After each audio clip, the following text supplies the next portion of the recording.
Ce soir, les deux journalistes français, Edith Bouvier et William Daniels, ont été évacués de Syrie au Liban. C'est le président de la République qui l'a annoncé. Mesdames et messieurs, je suis en mesure de vous annoncer avec beaucoup de joie qu'Edith Bouvier et William Daniels sont actuellement en sécurité en territoire libanais. Le Costa Allegra est arrivé à quai au port Victoria de Mahé, aux Seychelles. Le soulagement donc pour les 627 passagers après 3 jours d'une traversée éprouvante. J'ai déjà avalé beaucoup de choses dégoûtantes, mais là, c'est le bouquet. Mange-le.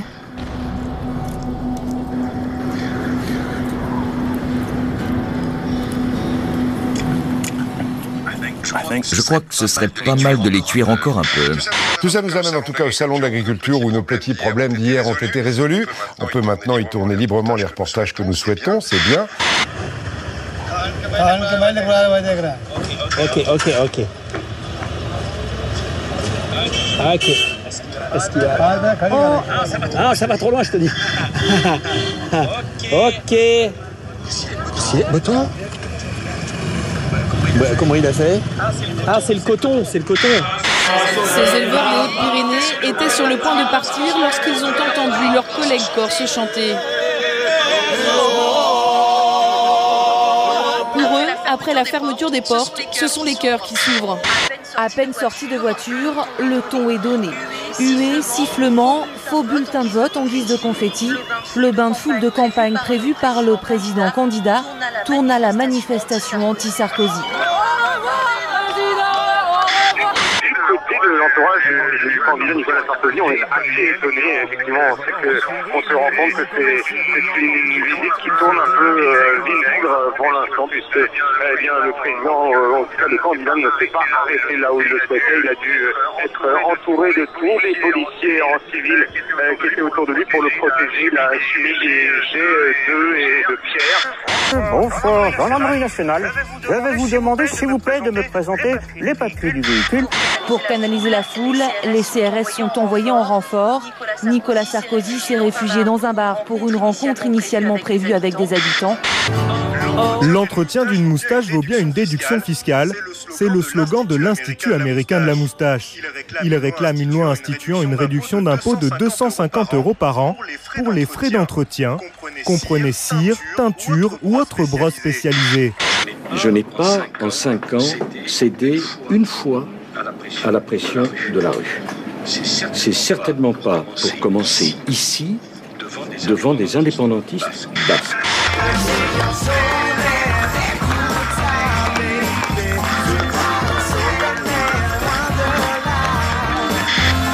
Ici, dans notre pays, les militants socialistes s'associent à des gens de l'ETA pour tenir des manifestations violentes. Alors, les choses ne vont pas. Ne jamais céder à la polémique inutile, à la violence verbale et encore moins à la violence physique. Le seul droit que nous avons dans une république quand nous voulons changer, c'est le droit de manifester autant qu'il est nécessaire. Alors à son maillot de bain. À son maillot de bain qui est donc vachement quoi? Très moulant. Très moulant, on appelle ça un MB. Je sais pas. Si, MB. D'accord. Ce qui veut dire? Un moule bite. Du temps. Conséquence du ralentissement économique et des mesures d'austérité budgétaire, le chômage atteint un niveau record dans la zone euro. 10,7% de la population active en janvier était sans emploi, soit presque 17 millions de personnes. Vous savez, l'Allemagne, hier, au Parlement, on devait ratifier le traité qui va permettre d'aider la Grèce, le plan de sauvetage pour la Grèce. Sujet sérieux. Regardez, Angela Merkel, au Parlement, qui allait le présenter. Le ministre des Finances est évidemment directement concerné, sauf que il avait mieux à faire. Il avait des grilles dessus-dessous à faire sur sa petite tablette. C'est le ministre des Finances. C'est le ministre des Finances. J'ai donc 452 parrainages aujourd'hui. Il m'en manque 48. Monsieur Hollande a annoncé l'épuration, s'il était élu, de tous les magistrats, de tous les fonctionnaires et tous les ambassadeurs qui ne penseraient pas comme moi. Forcément, ça échauffe les esprits des gens là-bas. Le cœur est l'une des meilleures ressources de survie.